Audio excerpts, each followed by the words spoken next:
तुम कैलाश तक नहीं जा सकते। मुझे वहां चलकर ही जाना होगा। देवी पार्वती नंदन को बस एक झलक देखकर शीघ्र ही लौटूंगा। स्वामी शनिदेव, ऐसा कुछ भी मत कीजिए जिससे देवी पार्वती के पुत्र के जीवन पर कोई संकट आए। अपनी दृष्टि से उसे दूर रखिए। समस्त देवलोक आनंद पा रहा है उसे देखकर, केवल आप ही वंचित रह गए उसे ना देखकर। मेरी मात्र एक छोटी सी झलक पा लेने से उस दिव्य बालक को भला क्या क्षति पहुंच सकती है?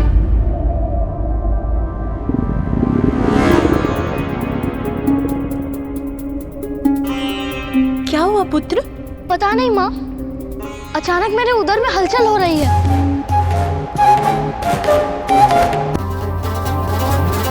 आपको तो भूख लगी है पुत्र। आपके जन्म से इतनी आनंदित हो गई कि आपको भोजन देना ही भूल गए।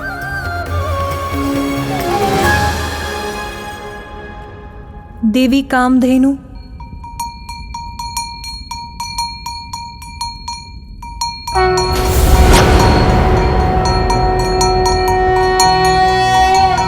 शुभदाये प्रसन्नाये गोप्रदाये नमो नमः। सभी देवियों को मेरा प्रणाम। कीर्तिदाये धर्मदाये नमो नमः।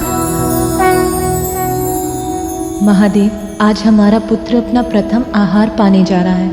आप कहाँ हैं स्वामी? मैं आपकी पीड़ा समझती हूँ देवी पार्वती। मैं भी यही मना रही हूँ कि मेरे स्वामी महादेव को शीघ्र ही लौटा लाएं।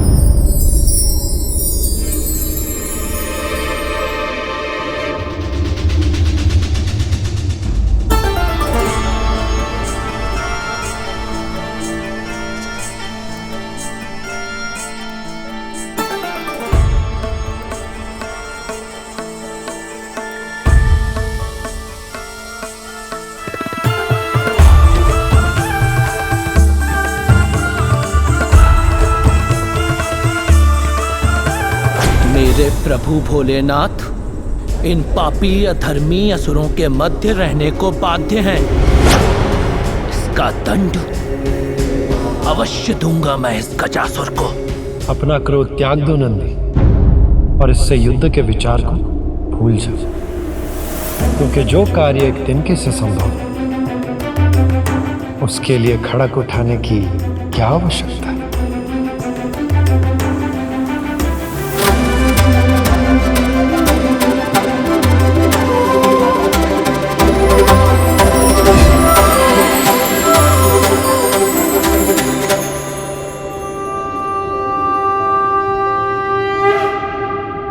श्री हरि ने ये कैसा वेश धारण कर लिया?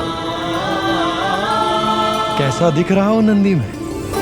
प्रभु, मैं भोले बाबा का गण आपकी माया कैसे समझूं? मुझे तो बस इतना ज्ञात है कि आप कुछ भी कर सकते हैं। जगत हित के लिए आप कोई भी रूप धारण कर सकते हैं प्रभु। जगत हित के लिए आज तुम्हें भी गाना होगा नंदी। आशा करता हूं कि तुम्हारा कंठ उतना ही मधुर है जितना कि तुम्हारा क्रोध। भोले बाबा के लिए मैं कुछ भी करने के लिए तैयार हूं, कुछ भी।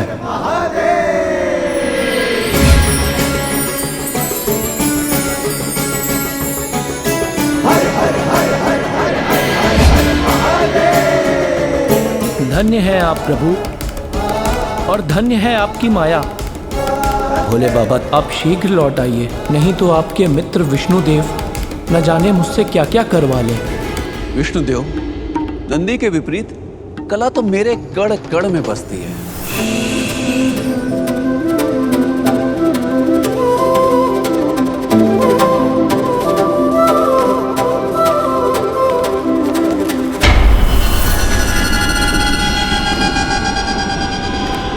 प्रणाम देवी कामधेनु। आप तो सभी गौ की दिव्य माता हैं। जीवन की निरंतरता और समृद्धि की प्रतीक हैं। अपने पवित्र दुग्ध से मुझे अपने पुत्र की भूख मिटाने की अनुमति दीजिए। माता, आपने शुभ कार्य के लिए मेरा आवाहन करके मुझे कृतार्थ कर दिया।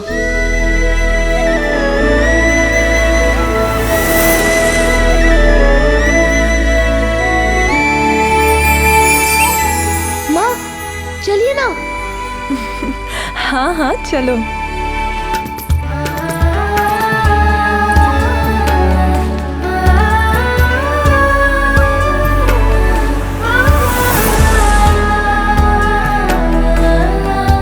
माता, आज मेरा दुग्ध आपके दिव्य पुत्र का आहार बनेगा।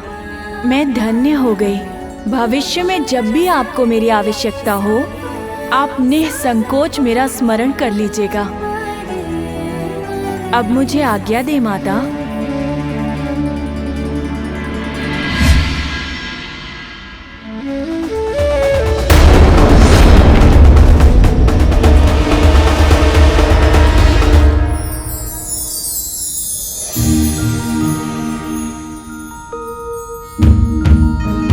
प्रतीत होता है पुत्र प्रेम में इतना रम गई देवी पार्वती कि ये भी भूल गई कि हम सब भी यहाँ हैं। पर इसमें उनका दोष नहीं। पुत्र प्रेम में माँ का रमना तो स्वाभाविक है। मेरे विचार से अब हमें इन दोनों को यहाँ पर एकाकी ही छोड़ देना चाहिए। आह, कितना पावन, कितना उजला, मीठी सुगंध वाला ये दुग्ध अवश्य अत्यंत स्वादिष्ट भी होगा।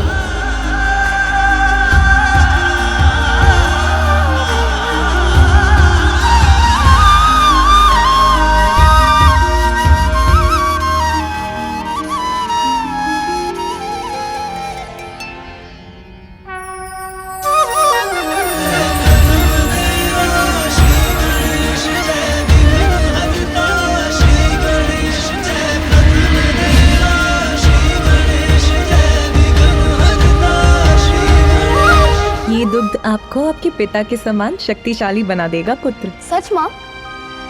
तो और पिलाइए ना।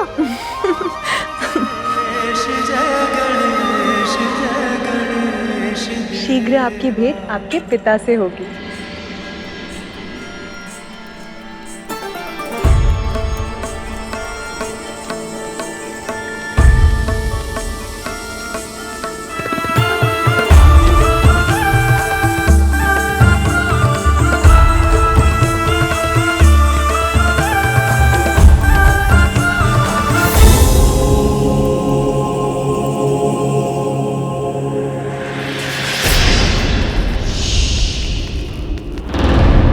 उत्तम, अति उत्तम।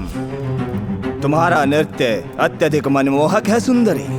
त्रिलोकी विजेता गजासुर तुम्हारे नृत्य से अत्यधिक प्रसन्न हुए।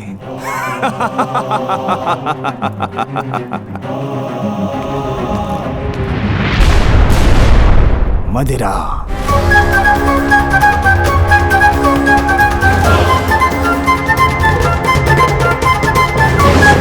दुष्ट असुर शीघ्र मुक्त होंगे मेरे भोले बाबा तुम्हारे उदर से।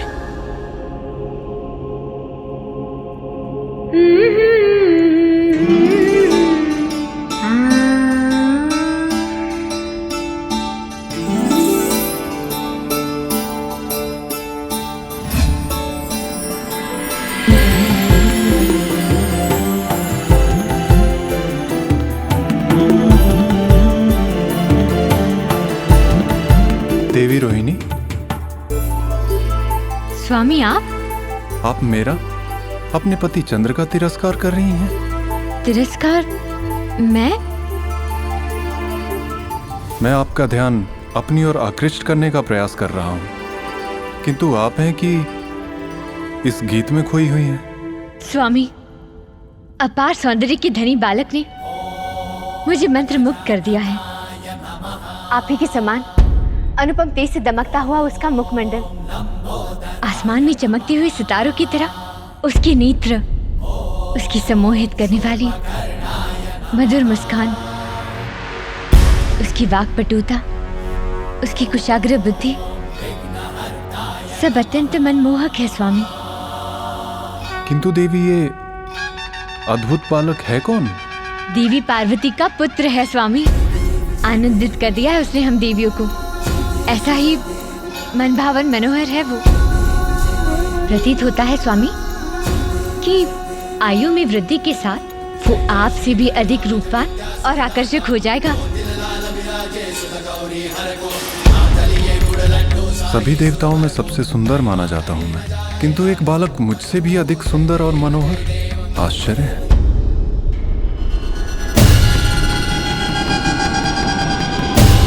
संध्या हो चुकी है।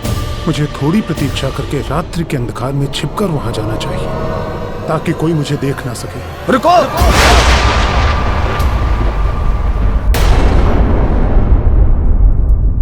तुम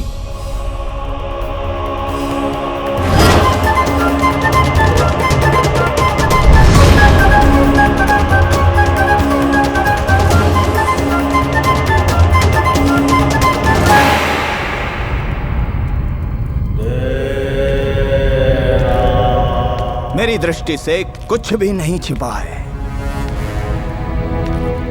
मुझे सब ज्ञात है कि तुम कौन हो।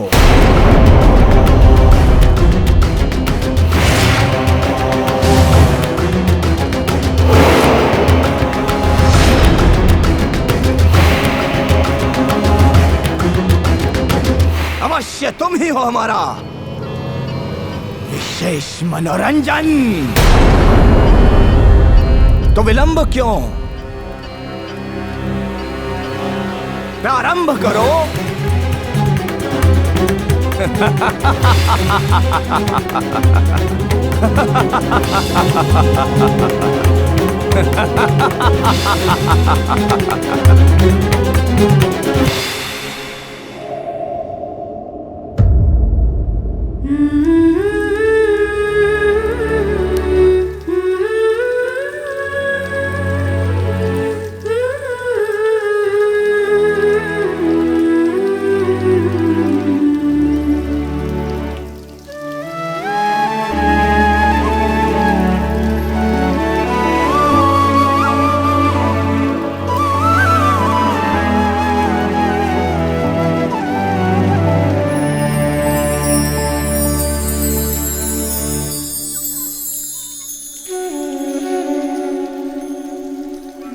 ये प्रकाश कहाँ से उत्पन्न हो रहा है? ओह, तो ये चंद्रदेव है। उचित था देवी रोहिणी का कथन। एक बालक का इतना दिव्य आकर्षक स्वरूप तो मैंने भी नहीं देखा।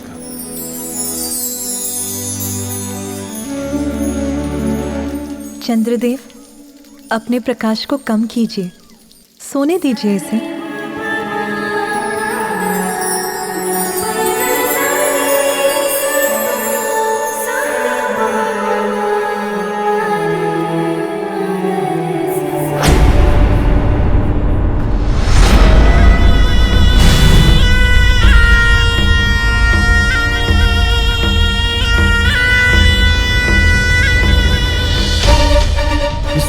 बिना अनुमति के भवन में मेरा प्रवेश तो अनुचित होगा। कदाचित मुझे पीछे से छिपकर जाना चाहिए और कक्ष में जाकर ढूंढना चाहिए माता पार्वती के पुत्र को।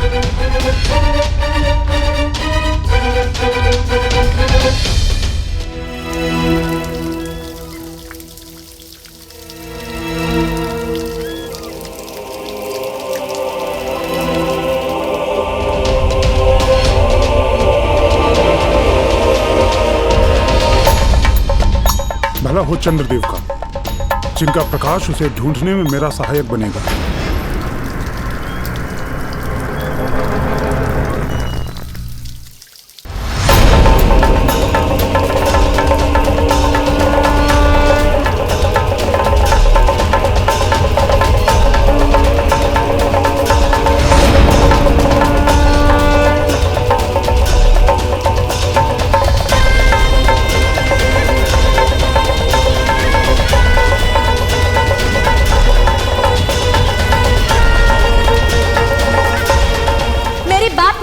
तो मैं आपको श्राप देती हूँ। मेरे सिवा जिस पर भी आपकी दृष्टि पड़ेगी, दुर्भाग्य और विपत्ति से घिरकर उसके जीवन का विनाश होगा। कदाचित यह संकेत है, मुझे और आगे नहीं बढ़ना चाहिए। मेरी दृष्टि से उसका अनिष्ट हुआ तो मैं अपने आप को कभी क्षमा नहीं कर सकूंगा। चलो, अपने हृदय को तो मना भी लूंगा, किंतु माता पार्वती के कोप से कैसे बचूंगा? कदाचित मैं व्यर्थ ही इतनी चिंता कर रहा हूं। दूर से बस एक झलक भर देखकर अपनी दृष्टि फेर लूंगा, बालक के निकट तक जाऊंगा ही नहीं। इसे देखूं उसे, उसका मुख तो माता पार्वती के आंचल से छिपा हुआ है। संभव है यही उचित हो। मेरी दृष्टि इस बालक को संकट में ही डालती। कदाचित नियति को भी यही स्वीकार है।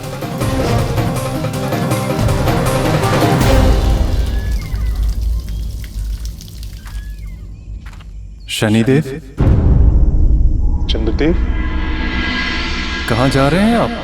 अभी तो आपने उस बालक को ठीक से देखा भी नहीं। मैंने प्रयास तो किया चंद्रदेव, किंतु वो बालक अभी निद्रा में है। उसका मुख देवी पार्वती के आंचल से ढका हुआ है। उसे देखने के लिए उसकी निद्रा में विघ्न डालना तो उचित नहीं होगा। और वैसे भी मेरी दृष्टि तो अशुभ है। मेरी दृष्टि का दुष्परिणाम सर्वविदित है।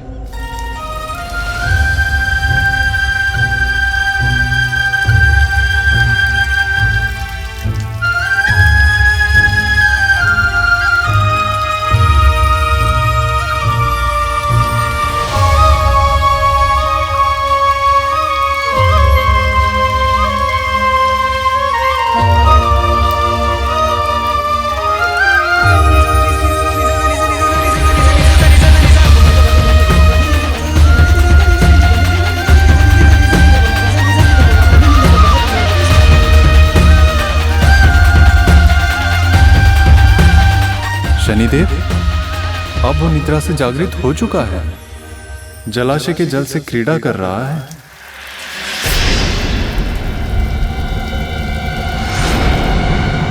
आप यही चाहते हैं ना कि आपकी दृष्टि उस बालक पर ना पड़े? तो मेरा प्रकाश जलाशय में उसका प्रतिबिंब उत्पन्न कर देगा। आप उसे ही देख लीजिए। इससे वो बालक आपकी दृष्टि से भी सुरक्षित रहेगा। क्षणिक देख के घुमा लीजिएगा अपनी दृष्टि। इसमें कहाँ घूमने वाली है सृष्टि। धन्यवाद चंद्रदेव, आपका यह सुझाव उचित है। उसका प्रतिबिंब देखने में तो मुझे कोई दुविधा नहीं होगी।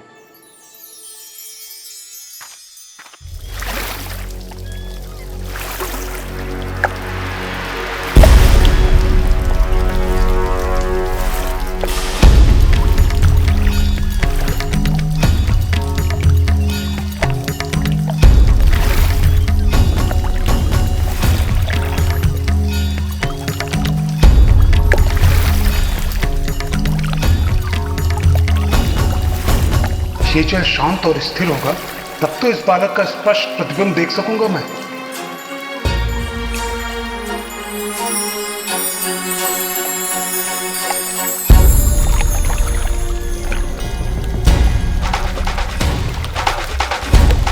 हाँ, अब उचित है।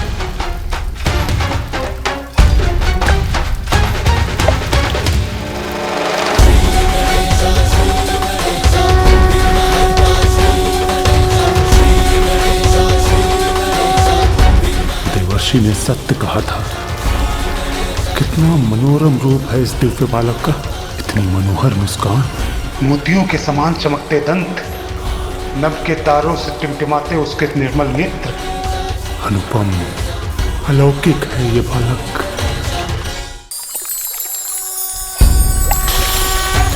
इसके अद्भुत रूप की एक झलक तो प्राप्त हो गई। कितना अनोखा दिव्य रूप है बालक का।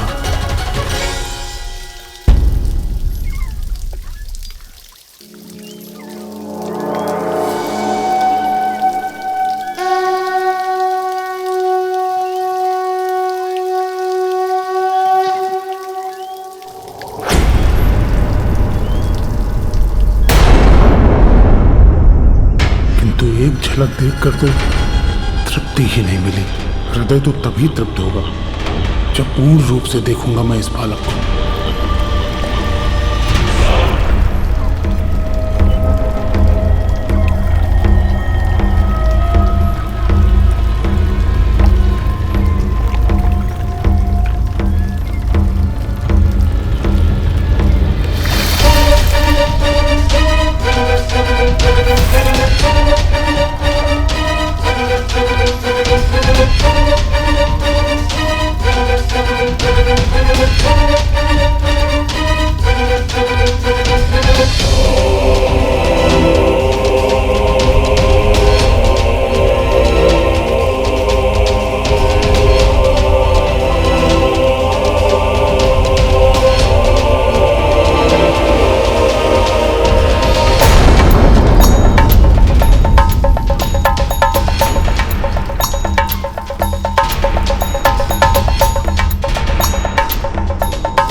ये कैसा अनर्थ कर बैठा मैं।